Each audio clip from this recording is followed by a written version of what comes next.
the scripture, he memorized it, he prayed it, and he lived it.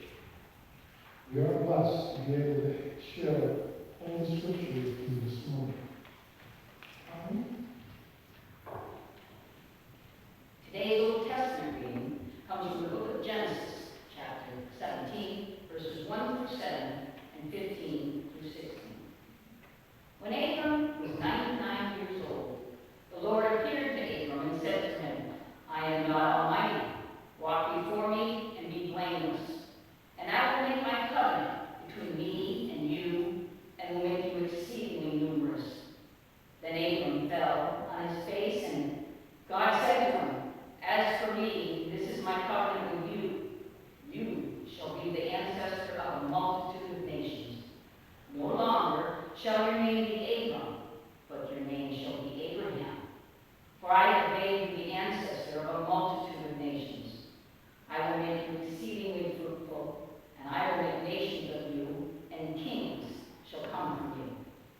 I will establish my covenant between me and you, and your offspring after you, throughout their generations, for an everlasting covenant to be God to you and to your offspring after you. God said to Abraham, As for Sarai, your wife, you shall not call her Sarai, but Sarah shall be her name.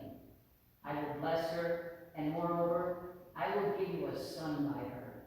I will bless her, and she shall give rise to nations. Kings of peoples shall come from her.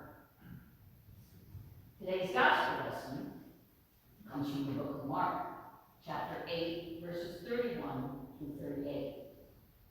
Then he began to teach them that the Son of Man must undergo great suffering and be rejected by the elders, the chief priests, and the scribes, and be killed, and after 3 days rise again. He said all this quite openly, and Peter stood beside him and began to rebuke him.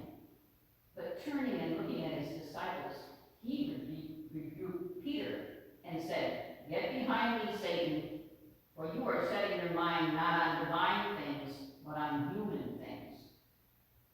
He called the crowd of his disciples and said to them, If any want to become my followers, let them deny themselves and take up their cross and follow me. For those who want to save their life will lose it, and those who lose their life for my sake and for the sake of the gospel will save it. For what will it profit them to gain the whole world and forfeit their life? Indeed, what can they give in return for their life? Those who are ashamed of me and of my words in this adulterous and sinful generation, of them the Son of Man will also be ashamed when he comes in the glory of his Father with the holy angels.